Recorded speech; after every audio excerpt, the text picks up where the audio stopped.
to everyone here at the IDFC Pavilion, and a warm welcome from Cop26 in Glasgow to our online audience. Is social the new green?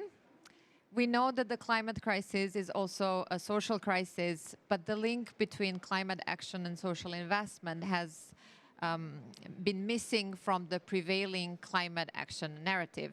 So in the next hour, we will be discussing how to connect the two agendas.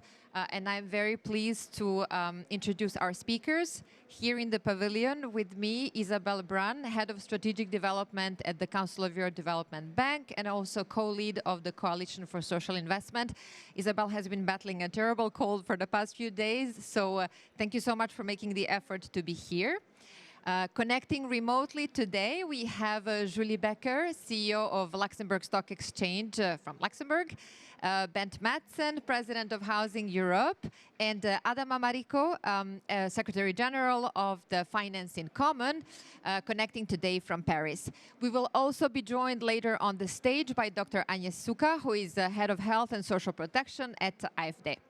So let's start our event. My first question will be to you, Isabel. You are representing a multilateral development bank with an exclusively social mission. So tell us, how does the CEB actually approach the intersection between climate and social?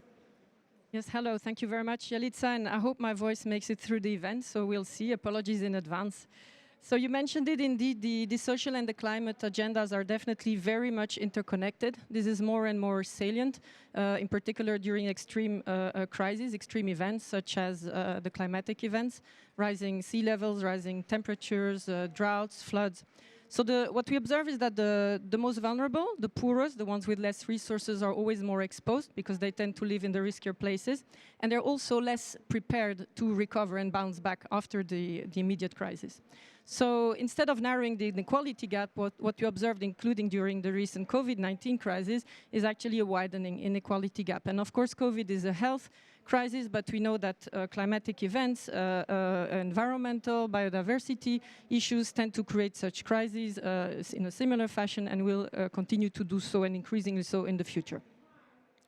So the lack of resilient infrastructure, of resilient systems, and of conducive policies leads to, or has an impact on our resilience to actually weather the shocks, including climate-induced shocks. So this is really what the social climate nexus is about, and that's how we feel about it at the CEB. So we've made this interlink between social and climate, or we've recognized this interlink for a very long time. We have a lot of projects that illustrate this. One of them, for example, is the Marmaray project in Turkey, a railroad that allows commuters to cross the Bosphorus.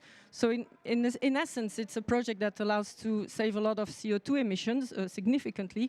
But in addition, a lot of commuters travel now less than 1 hour instead of 3 to 4 hours. So the actual social benefits, not to count, of course, the health impact, etc., by the lack of CO2 emissions, is huge.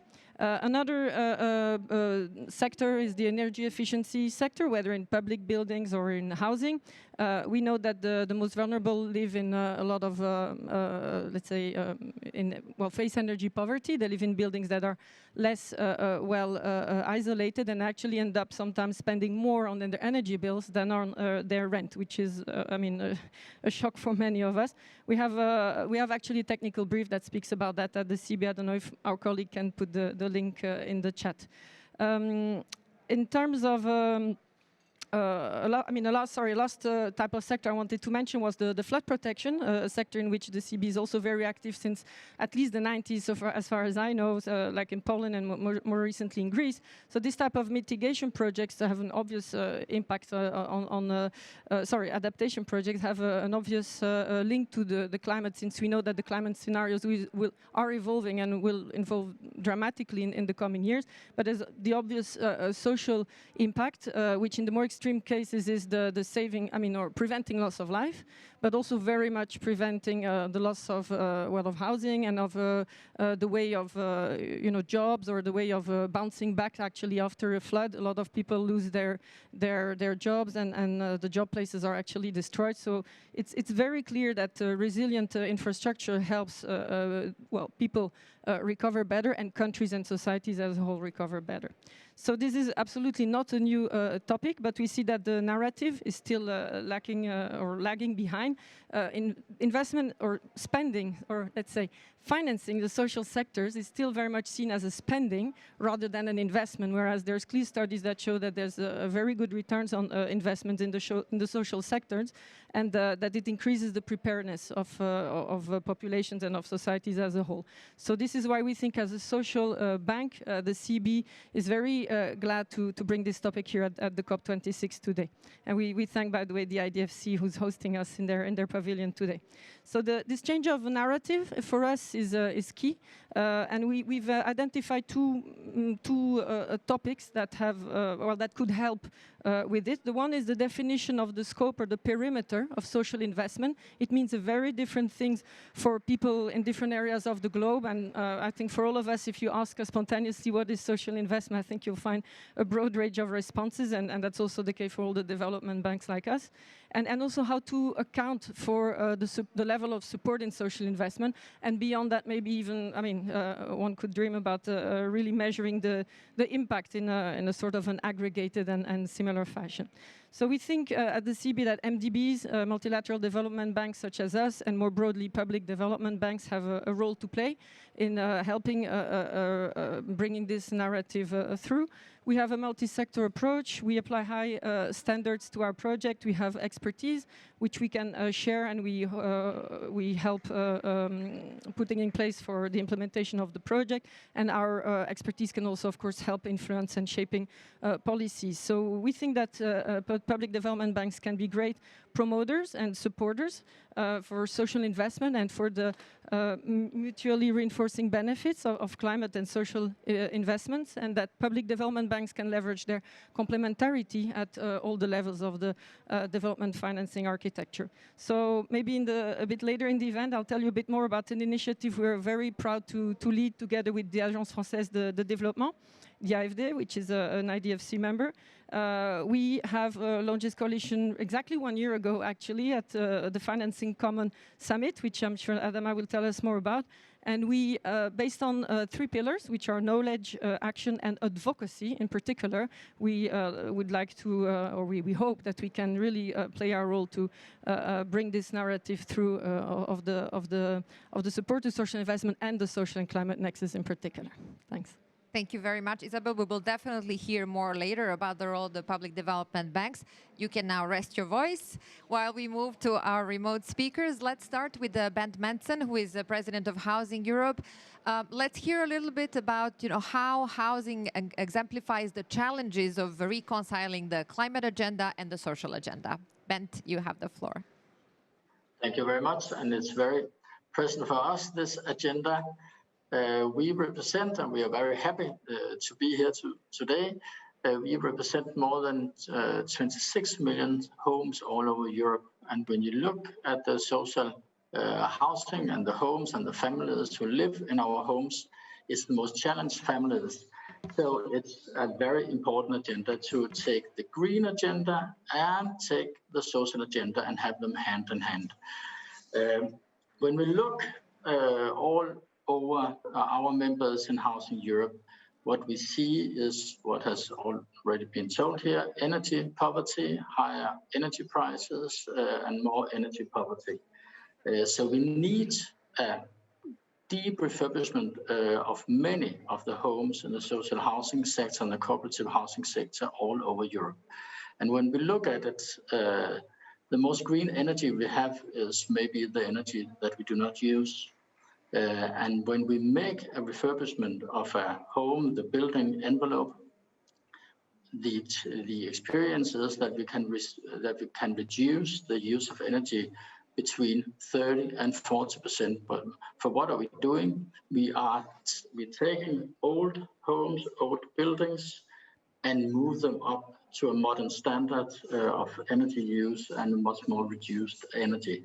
So there is much here to gain when we go into the old homes in the housing sector. And what we look at here is that we have high green goals to reduce the use of energy, but also we have our focus, of course, on a fair balance here, because we have families. Some of the families have had a very, very strong times during the pandemic period here. There has been vacancies of rents, and many of the families have challenges in paying their rents already now. And of course, there is more expenditures when we invest in reducing the energy and the green investments. So we have to balance these two things, which is very important, the green sustainability and the social sustainability. And was very happy to hear the focus on speak before me on the welfare state and the investment approach. What we look at here is also families, some of them are too far from the labor market. And what we have here to have more inclusive cities, and we have to look at investments in the green transition and also in the social transition as an investment to get more inclusive cities and to have people in our sector to participate more on the labor market. So we look at it as a social investment too. And when we look in the investment approach here, we have the incentives. We have to look at the incentives here, because when we invest in reducing the energy in a particular housing area, maybe we can take the calculations over a period of 20 or 15 years, and we can see that it will balance because of reduced energy. But we have a challenge to make the incentives right, and also to focus on energy ESCO arrangements of different kinds. So this the link between the social housing sector and what can we provide from the financial sector is very important here. Not only is more subsidies needed, but we also need more in new means from the financial sector. We were very happy when the focus was on the green taxonomy, and we hoped for, and still hope for, that we could have maybe green bonds and the issue here. But we're also looking now at the social taxonomy. Could there be any good solutions there in the near future? We hope for that, and we still will work for it. So I think that was what I want to say in the beginning here. We have a huge task, but I think we should look at it as an investment and not as an expenditure in the housing sector and in the welfare state. Thank you very much. Thank you very much, Bent. I am sure we will hear a lot about green bonds and social bonds a little bit later. But for the moment, let's go to Paris, where we have Adama Mariko, who is the Secretary General of the Finance in Common. Now, Finance in Common is kind of a new kid on the finance block. It's a relatively new initiative gathering more than 500 public development banks worldwide with a very lofty ambition to reorient global finance towards climate and social needs. So, Adama, perhaps it would be good if you told us how you're planning to achieve this. The floor is yours. Sorry, do you hear me now? Yes, we do. Thank you.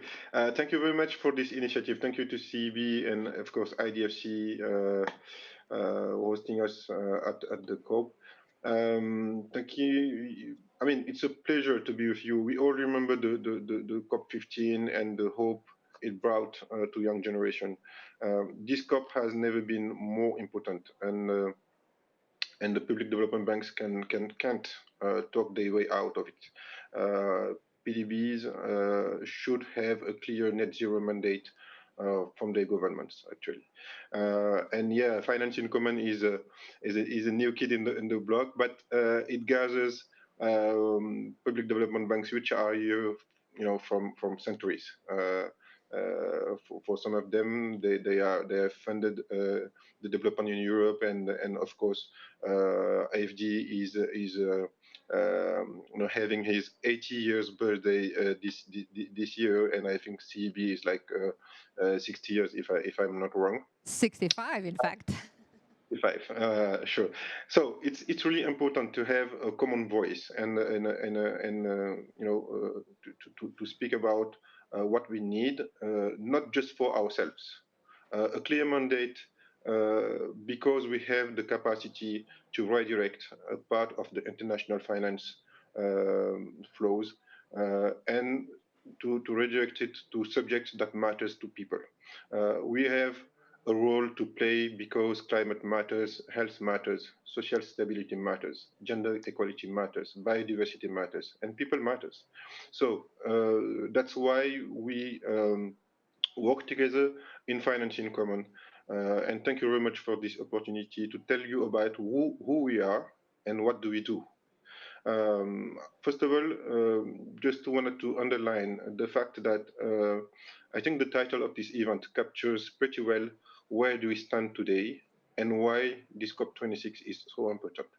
The COVID crisis just offered us another example of the massive vulnerabilities within our economies and also within our societies. While it's not new, those interconnected risks have become universal. They are increasingly adding up one another and impacting our other parts of the society and ultimately undermining the social cohesion. All these vulnerabilities have something in common. They are deeply rooted in our socio-economic inequalities. When the consequences of climate change strike, they impact people, and in particular in the most vulnerable ones, which in return can fuel inequalities and instability. But this social lens is also everywhere when talking about the solutions we must develop. So what we consider as social elements can and must be a building block of any policy response if we are to develop sustainable, long-lasting investments and increase our resilience. In the light of these challenges, public development banks have a key role to play. I said it. During the first Finance in Common Summit here in Paris last year in November 2020, all public development banks from the world. Actually, we found you were more than 450, and this year we have discovered more. We have refined our definition of what is a public development bank, and yeah, of course, we are more than 520 public development banks around the world committed to align our activities with the 2030 agenda and the sustainable development goals. It was a bet, of course, it was a bold one. We were convinced at the time that these actors have a unique role to play to address the economic, the social, and environmental challenges, amplified, of course, by the COVID-19 pandemic, and to accelerate the achievement of the SDGs and the UN 2030 agenda.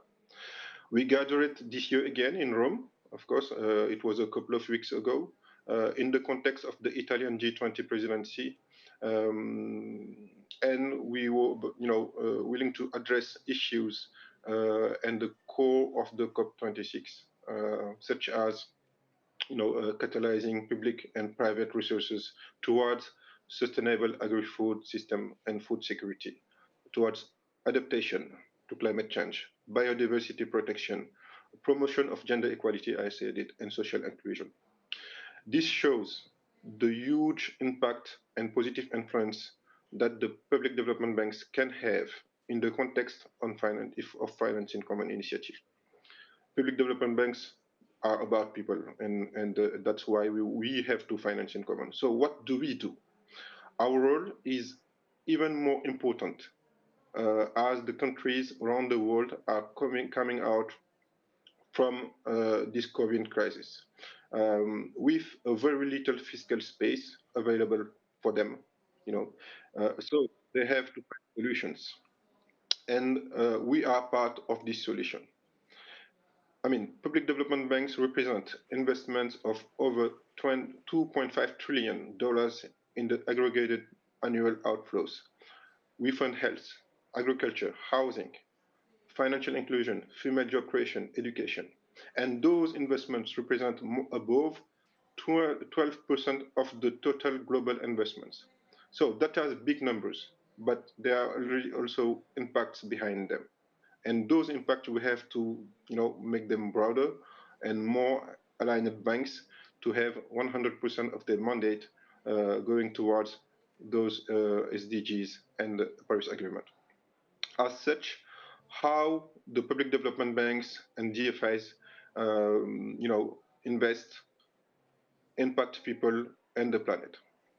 So the Finance in Common initiative focuses on leveraging those scalable capital, developing opportunities between private and public actors, increasing and improving cooperation within the public development banks. We can develop it later if you want, but also having partners in the local and regional levels.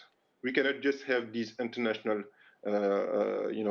summits, but also it's more of a giving the mean to the local development banks in the local countries where we are intervening to have the access, and advocate their voice in those international level too.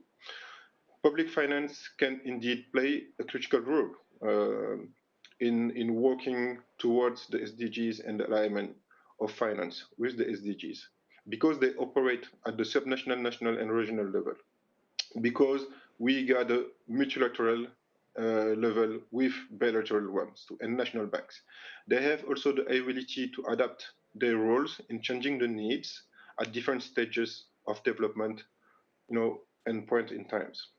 PDBs are, well suited not only for providing countercyclical lending, that's what we did during the crisis, but also for, reigniting the growth after the crisis, to rebuild, but to rebuild better, with and don't produce again the errors we have made earlier. They are well positioned to drive growth towards achievements and support the SDGs. In this regard, PDBs could, for example, support and elevate the social impacts of green transition and invest systematically in social agenda.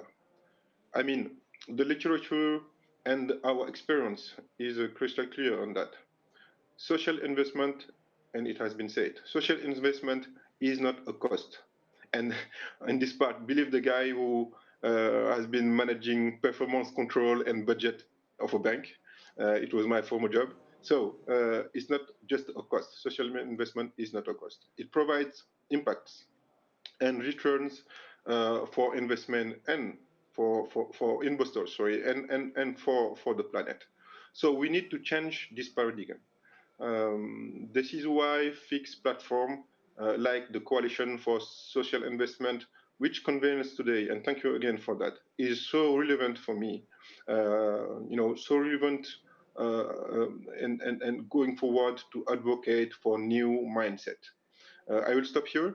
Sorry, it was a bit long, but I will be happy to elaborate further with you. Thank you. Thank you very much, Adama. It was very inspired. So our last but not least speaker in this round of questions is in Luxembourg, Julie Becker, CEO of Luxembourg Stock Exchange, as well as founder of Luxembourg Green Exchange. Julie, we have seen, particularly in 2020, an uptick in the issuance of social bonds. Is this a paradigm shift in the capital markets or just a blip? What is your take? And please unmute yourself.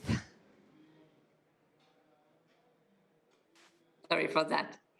Thank you very much, Angelica, and thank you to the CEB team for your very kind invitation. I'm very pleased to be back to Glasgow. So only virtually this time. I was here last week for the finals day on the 3rd, and I'm very happy to speak about social dimension. When we first launched the Luxembourg Green Exchange 5 years ago, we launched it as a platform first exclusively dedicated to green bonds. And in May 2017, we expanded the platform to include social and sustainable bonds to reflect the evolution of the sustainable finance market when the social climate nexus began to emerge. And I remember very well that same year, we welcomed CEB's inaugural social inclusion bond on our exchange. And we're very proud that today we display 7 social bonds from CEB, totaling almost 4 billion euro on our platform. As you rightly mentioned, in 2020, social bonds experienced an incredible growth, emerging clearly as a fastest growing segment of the sustainable debt market between 2020 and 2021. And the S of ESG clearly came to the fore during the global pandemic. Just to illustrate this, how the pandemic gave rise to social and sustainability bonds, let me share with you a few figures. From January to September 2020, so in only 9 months, we saw 57, so almost 60 billion euro of new social and sustainability bonds on our platform, 60 billion euro, to be compared to 25 billion euro of new green bonds. And I have to say that so far in previous years, green bonds had always been the leading sustainable instrument. And this is also confirmed by CBI's Sustainable Debt Market Summary for H1 2021, where issuances with social themes quadrupled in volume when you compare them to H1 2020. And in figures, it means that $37 billion of social bonds were issued in H1 2020, so right in the pandemic, while $147 billion were issued in H1 2021, which is a huge difference. And this is also reflected on LGX, where by the end of September 2021, so 1 month ago, the number of new social bonds issuance increased, so in terms of number of line, in terms of number of issuances, by 60%, while the amount raised through these new social bonds increased by 300% compared to the same period last year, to the first 9 months of 2020. Of course, we have to underline that the roles the EU play through the social bonds having been issued under the EU SURE program. So let me remind you that the SURE program was a support to mitigate unemployment risk in an emergency and was established to help protect jobs and workers heavily impacted by the pandemic across Europe. And the framework that has been put in place, the social bond framework by the European Commission, also contribute to the advancement of the UN SDG number 3 on good health. And this bond, what is really interesting to underline, to understand the trend in the market, is that it was 13 times oversubscribed, with demands exceeding 233 billion euro for a first tranche of 17 billion euro. And this reflects the enormous support from the investor community for a social bond. And by the way, last May 2021, the EC had issued at the end almost 90 billion social bonds in 6 rounds, which also explains the current trend in the market and the exploding number we saw in social bond issuances. However, I have to say that we are also noticing a slight slowdown in Q3 2021, which was significantly lower than Q1 and Q2. But I believe we can explain this to the context of the social bond issuances from the European Commission and also from largest social issuers in France, French public agencies like UNEDIC and CADES, which are also starting to wind down their pandemic-related borrowing programs. And when it comes to possible bottlenecks that may hinder social investment, I'd like to underline maybe 3 elements. The first one, and it was already mentioned by Isabel very quickly, but the confusion around terminologies, I think, really do not help as a social dimension to be further developed, especially as many social investments can be aligned with the widely used standards of ICMA, the International Capital Market Association, which define social bond principle. But other issues use other terminologies such as SDG bonds, or they specify which social issue is tackled through a bond, for instance, a gender bond, a vaccine bond, and instead of using the clear-cut name of social bond. But unfortunately, this creates a lot of confusion as well in the market and may deter some investment to very well understand in what type of instruments they can invest and the impact they can have on the market. But fortunately, last June, ICMA updated the guidance handbook on social bonds and clarifies these terminologies to help reduce confusion surrounding bonds that have a social impact but are not labeled clearly as social bonds. Second element is current work on the development of social taxonomy and objectives that also Bent just mentioned earlier on. As we all know, the EU taxonomy has clearly defined environmental objective, but this is not unfortunately yet the case for social objective, and the work is still in progress of defining them, even if we have to also underline the social minimum safeguards that any type of, thematic bond should take care of not being in breach with ILO or UN Global Compact, but there's no per se a definition of social activities. And this may also not incentivize, at least fund managers who now have to report under the Sustainable Finance Disclosure Regulation to explain how their investment policy is EU taxonomy aligned, as long as the taxonomy does not cover the social dimension. Of course, we are not encouraging those fund managers to invest in social projects, unfortunately. But we know as well that the work is ongoing, and we hope that maybe it will be released hopefully soon. The third element I'd like to understand is also the intrinsic challenges of social bonds reporting and the recurring problem of measurement due to the very nature of the topic. So we're talking about the issue linked to definition and how to define social objective, but you also need to address the point of defining social impact metrics.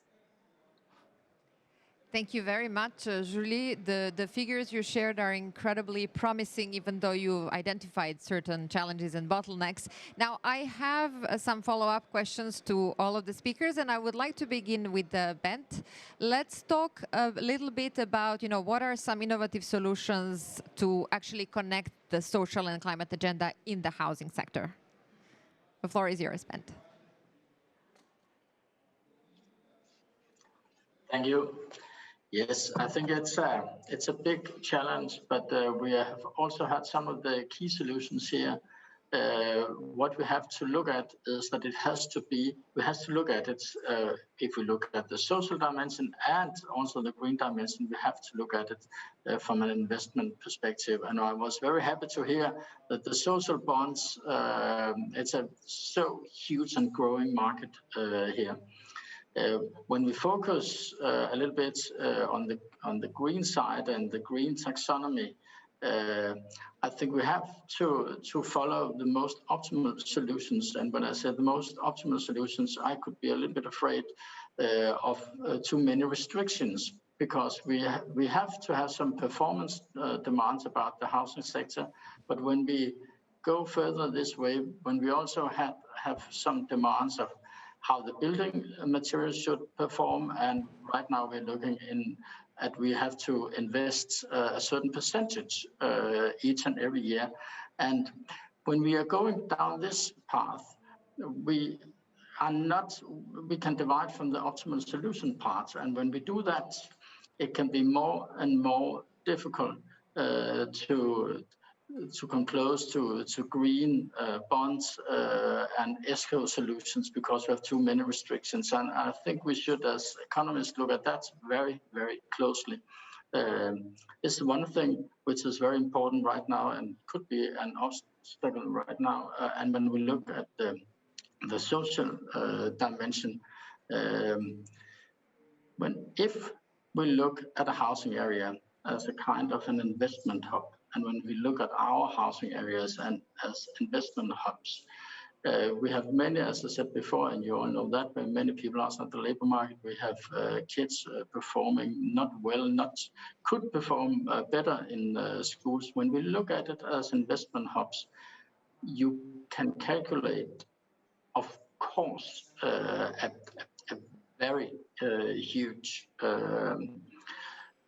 benefit for the welfare state if we succeed, but just partly succeed to make our inclusive cities.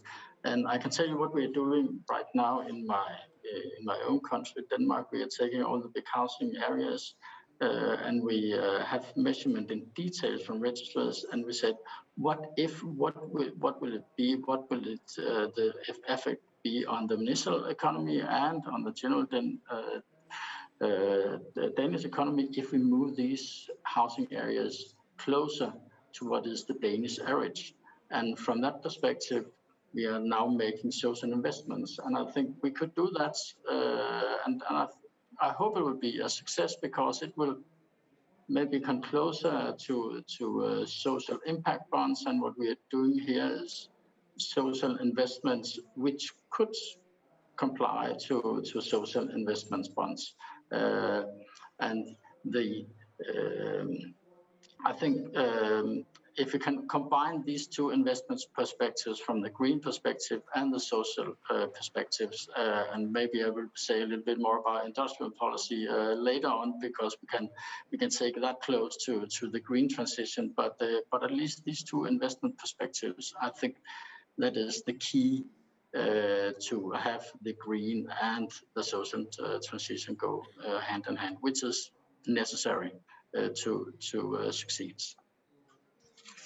Thank you, Bent. I think it's also worth mentioning your recent publication, #Housing2030, which you co-authored with the UNEC and the UN Habitat, and to which some of our technical experts as well contributed, because I think it also may offer very useful insights into how we should approach the social and climate nexus.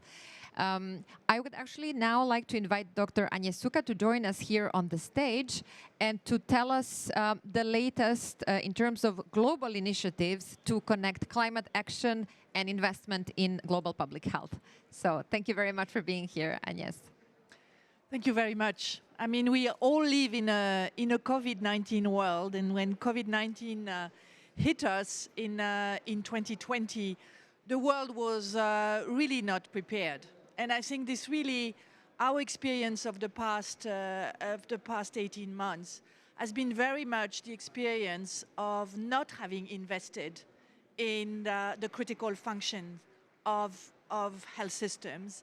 And the world and even the global health streams of funding have had a blind spot for these investments in the critical public health function. What is the most important in the health sector, which is to fund the commons, to fund those functions that the market doesn't deliver. The market has delivered amazingly on poverty reduction over the last 3 decades, and it has led to major improvements in health indicators, both in use of health services as well as outcomes such as mortality.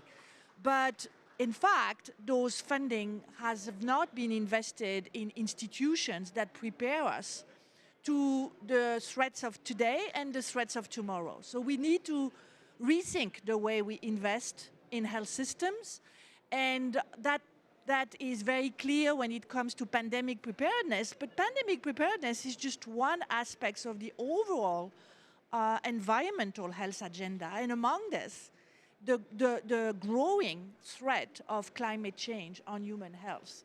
And typically in the health sector, we've been talking a lot about investing in mitigation, which is investing in green infrastructure, greening the health infrastructure. And that's very important because it's a significant contributor to emissions. But we've given much less attention to adaptation. And adaptation is just knocking at our door, and COVID-19 was the first symptom of that. So what we are calling for as the health community, and it was really expressed recently in 2 calls. One is the report of the high-level panel on financing the commons at the G20, which called for funding to be redirected globally to those health commons, to help particularly developing countries, but not limited to, because we've seen that in middle-income countries, in emerging economies, there are also a lot of blind spots when it comes to investing in public health institutions. So to redirect funding to these institutions that prepare us to anticipate and mitigate the the health threats. So these are the biological threats like COVID, which are linked to biodiversity and animal health. But it's also chemical threats, it's physical threats.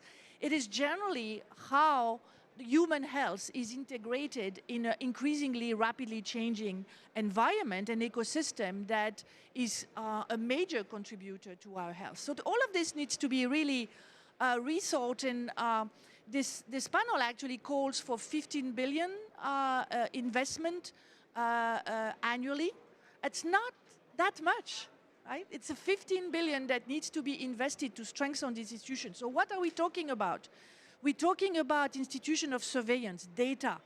We actually don't really know what's going on at country level in terms of evolution of health threats, health risk. So investing in data institutions, surveillance, investing in regulation. We know also that we see it now with the vaccine market and or general the health products market. We've seen it with the crisis in which African countries, for example, were not able to access the vaccine market. There were obstacles to that. We need better regulation. We need investments in production. So that aspect of regulation and industrial policy around health products is very important. We also need to invest in those very important public health programs, environmental health. These programs that really invest in that adaptation to climate change, animal health, the programs that anticipate and address communicable disease. So all of this is really an agenda for institutional strengthening. We're talking about Environmental Protection Agency, we are talking about Food and Drug Administrations, we're talking about investing in the regulation of the medical product market. All of this requires investments, and these are market failures. So it really needs public development banks to step in. And this coalition is incredibly important for us because we've seen that global institutions don't quite make it. And we've seen it with the vaccine example, that centralized mechanisms have reached their limits. And we now need to have country approaches and regional approaches, regional coalitions to invest in those common goods for health. And we need to reduce the fragmentation of this agenda. Pandemic preparedness is the same as agenda when it comes to investments as climate change, the same agenda as biodiversity loss. It is about investing in those public health institutions. And that is really what is to happen. And again, it's not that expensive. It is actually probably the cheapest investment in healthcare that exists. And here, now with the coalition on social investment with the CEB, we really are walking the talk on this and really moving to that space of investing in country and regional institutions that will deliver on those commons for health. Thank you very much, Agnes. As you said, the adaptation is knocking on the door big time, and that has certainly been one of the key takeaways of the COP26 so far. Julie, back to you in Luxembourg. Perhaps you can tell us a little bit how we could actually overcome those challenges and bottlenecks that you mentioned in your intervention earlier, so that we can bring the public and private together to achieve social and green objectives. Yeah, well, as you're saying, we need to bring public and private together. And as the Minister of Finance of Kenya said on the Finance Day of COP26 in Glasgow, don't forget the poor in terms of nutrition, health, and vaccination. And for that, we need to pull together all partners. And there has to be planning. So indeed, massive amounts of public and private capital are needed to achieve the global goals. And to help facilitate this flow of capital from both areas, we are seeing the idea of public-private partnership and blended finance emerge. It's important to know that blended finance is more a structuring approach rather than an investment approach. But the objective is really to finance the UN SDG and allows public bodies to tap into private capital to finance projects that will ultimately improve social well-being in developing countries. And as Mark Carney also suggested, to enhance the country platform approach in coordination with MDBs if needed. because we need public-private partnership and blended finance that do not only mobilize private finance, but multiply private finance. Social impact bonds are also an important innovation tool by which investors pay for the delivery of predefined social outcomes. So they are also known as pay-for-performance instruments, but they do not generally share the typical characteristic of a bond. A nice example of a social impact bond is the one of the Rockefeller Foundation, the Peterborough Social Bond, which was launched with the aim of reducing a prisoner chance of reoffending, for instance. And lastly, in terms of innovation, because thanks to all these needs, we are seeing also in the financial sector, lots of innovation and innovative products are emerging, like the sustainability-linked bonds, which are really gaining traction in Europe and beyond. And by which companies are now committing not only to reach green objectives, but also social objectives. So for those who do not know what I'm talking about, sustainability-linked bonds are bonds that are not user proceeds bonds, that do not finance a specific social or green projects, but they offer a source of financing for companies across all sectors, including high polluting ones, to accelerate their transition efforts. And the issuer need to commit to achieving predefined sustainability objectives within a set timeline and a defined science-based, ambitious and measurable KPI and sustainability performance targets. So they are general corporate purpose bonds, but by which the issuer commits to improvement in sustainability outcome, and not only green outcome, but also social. And we saw, for instance, some bonds, interestingly, being issued to improve gender balance in portfolio companies, for instance, issued by the first private equity EQT. So lots of innovation, I think, will help really develop and support public and private investment in both green and social dimensions. Thank you very much, Julie. Adama, perhaps we can hear briefly a bit about how finance in common can translate into really concrete ways to help connect the social and the green. You have to unmute. Sure, thank you. So, no, just thanks to all I've heard here. It's really encouraging, and it echoes very well what we do in Finance in Common. Actually, during the summit in Rome, there was a high-level event about green bonds and social bonds.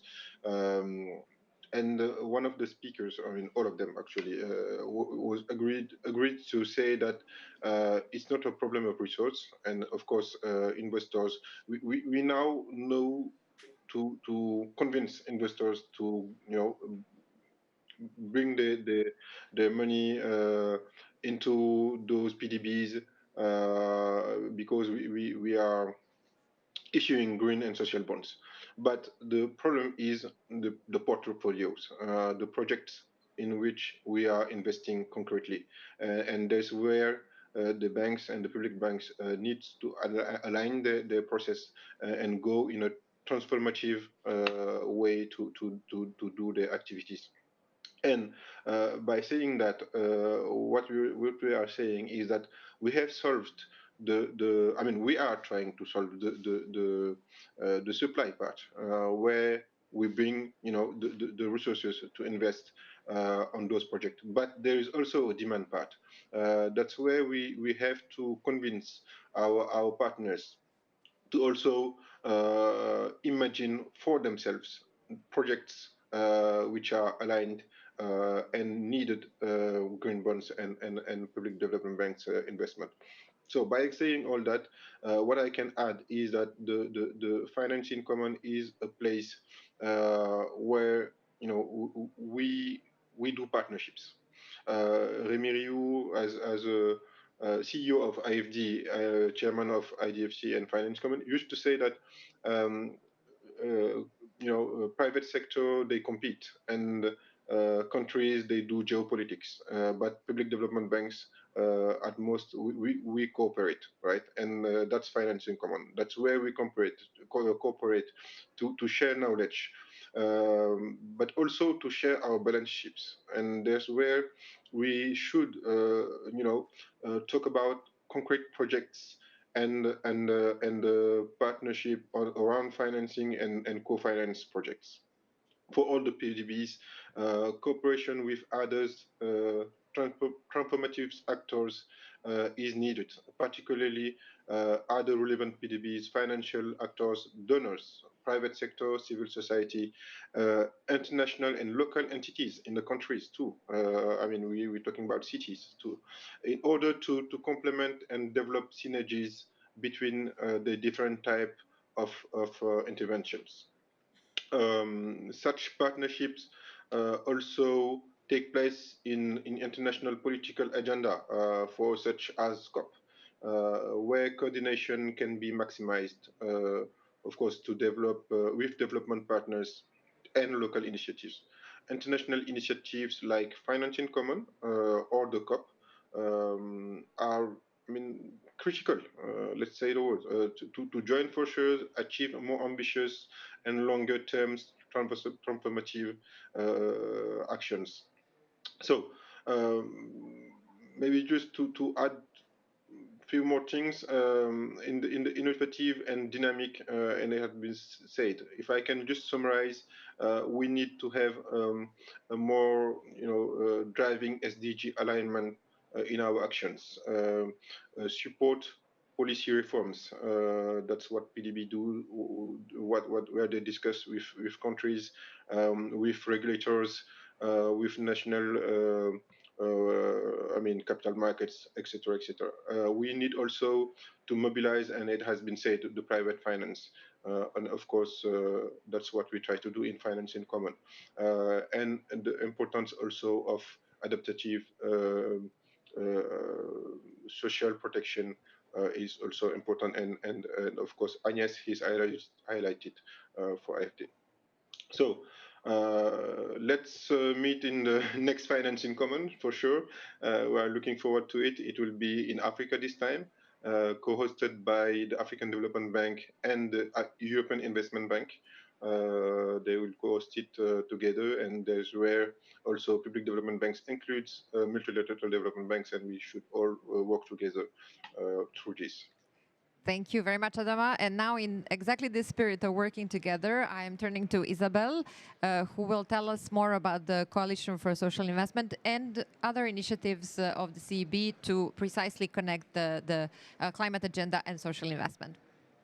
Yes, thank you, Yalitza. And a lot of what has been said resonates so much with what I was planning to say and what we do at the CB. So first, I want to re-emphasize how this change of perspective, that financing social sectors is an investment and not a spending, is really key to us, and that's what we're aiming to do with the coalition. Because underinvestment in the social sectors really has a negative impact on our resilience to bounce back from crises, to which we know will be exposed increasingly, and to bounce back. So I'd like to make 3 points. Actually, there would be a fourth one, but Julie very well spoke about, of course, the bonds and the social bonds. And she mentioned the fact that the CB is issuing social inclusion bonds, which are listed on the LGX, on the Luxembourg Green Exchange. We've been partners for many years. I think we've been amongst the pioneers in this sector. And we find it very interesting how we help our investors to channel their funding to the social sectors. In our case, we earmark the funds for projects in the social sector, such as education, social housing, supporting MSMEs, and health, of course, and in particular in the past year. As a project bank, the CB, which is active in about 10 sectors, which we can all qualify as social sectors, has included very much climate considerations. It's in a due diligence process. Maybe I would like to recall that we have very strong ties with the Council of Europe. We are the Council of Europe Development Bank, and as such, our focus, in principle, is exclusively social. This is our mandate, and we strive to enhance social cohesion, and our projects focus on the most vulnerable populations. But since I said we recognize the fact that climate action is intrinsic to any investment and to any social investment that we support and that we want to support, our due diligence process is looking at this, and we also monitor, of course, climate aspects throughout the project implementation. This is key for us. Our work is, or our approach is in line with the Paris Agreement framework, which has been developed by the MDBs. It's important for us that as MDBs, and MDBs is a subset of public development banks, and our particularity is that we do not have one national shareholder, but a multiplicity. In the case of the CB, it's 42 European countries. So our approach is in line with this framework, and the tracking of our climate finance is also in line with the common principles. We, as Julie mentioned, we keep a very close eye on the EU taxonomy on sustainable investments. This will be very important. She mentioned it for the terminology and for the right channeling of the proceeds, and including namely from the private sector. We supported the just transition principles. We like to refer to it as inclusive and just transition. It's about making sure that heading to a carbon neutral economy is not being done at the expense of the ones who can afford it the least, and to make sure also that their voice is being heard in the process. Finally, I'd like to refer to the MDB's joint statement, of which the CB is very much a part of, and which has been issued here last week. It's a joint statement on nature, people, and planet, and thereby we commit to have our common objectives and to develop tool and methodology so that we can actually direct our support and account for it in a similar way, which which is key, again, as Julie underlined it very well. A second point I'd like to make is briefly is on the Green Social Investment Fund. It's a fund that we launched last year at the CB. It's one of our grant accounts. We, in addition to our lending instrument, which is the largest share of what we do at the CB, we also do have some grant money, which we use for supporting preparation and implementation of projects and technical assistance. And we recognized about 2 years ago, when we started thinking about that there was an issue with the social affordability of climate action and environmental measures in the project. So some of the project implementers, our borrowers, let's say, do not cannot afford, and Adama mentioned the narrowing fiscal space, cannot afford the extra costs to be invested at the onset for future-proofing or designing the projects towards future scenarios. And this we find very much an issue because it can induce carbon traps, buildings that are not fit for purpose and will produce emissions, greenhouse gas emissions in the coming 20, 30, 40 years, the entire lifetime. So we actually do have some money available to help us improve those projects from the climate point of view for a social impact. But the last point I wanted to make is very much the one we wanted to promote here today. Thank you for the slide. It's the Coalition for Social Investment that we launched with the AFD, and we're co-leading with the AFD. We enjoy the support of 3 high-level sponsors. We're very glad to have the ILO, the UNDP, and the WHO on board, who provide us guidance as to where we should take our efforts, and they also, of course, help us benefit from their knowledge and their field expertise. And so we have a number of organizations already on board. You see them on the screen.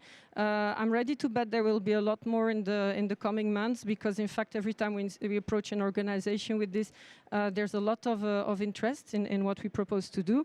So what is it that we propose to do?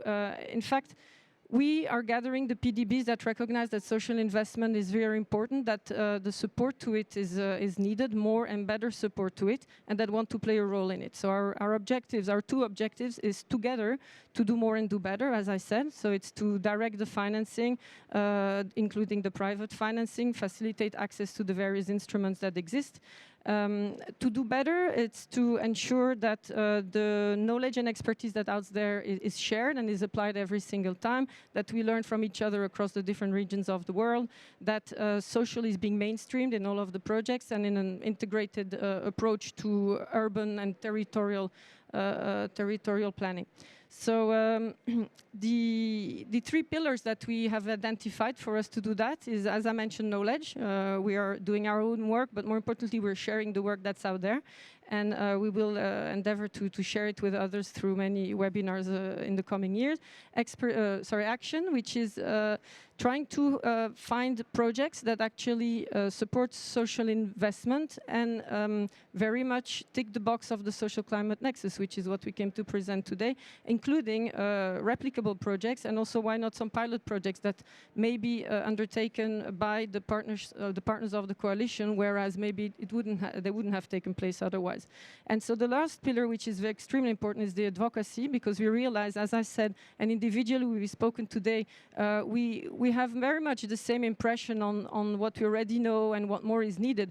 But in fact, there's an issue with getting this narrative out there and recognizing it. We talked about social being an investment and not a spending, about the social climate nexus, about the mutually reinforcing benefits. We all agreed, and we come from very different backgrounds, let's say. And we did prepare for this session, but not that much. And we can see that we very much refer to the same thing. So we think that advocacy is key. It may look to us like what we're saying today, we know it, and it's easy, but it's actually not at all out there. And in order for this coalition to work effectively, we are going to launch in the coming weeks a survey to all the public development banks, which will help us understand what we mean with social investment, what the perimeter is for us, each of us, and it can vary very much between regions of the world and institutions, as I said before, how we support it, what sort of instruments we use, how we account for it, and hopefully developing further in a year or two to work on the impact. I think Bente referred to it. It's a very big challenge to measure in a similar way. I'm not even talking about the same way, but in sort of converging way, measure our impact. So I think I'll leave it at that for now. Yelitsa, you're looking at me. Thank you. Thank you very much, Isabel. We are actually approaching the end of the event. So I would like to thank all of the speakers for being with us today, and very much as well thank IDFC for graciously hosting us today in the pavilion. There is a strong message emanating from all of you today, which is that social investment is not a cost, it's a necessity in order to build our resilience and to advance climate action, and we need to do more and to do better. But as a parting thought, I would like to leave with you a quote by Frans Timmermans, who is the Vice President of the European Commission, and who recently said, "I really call upon all of those in the climate movement to join me in focusing on the social issue more than they've done in the past, because this could become the biggest stumbling block." So thank you very much for being with us today.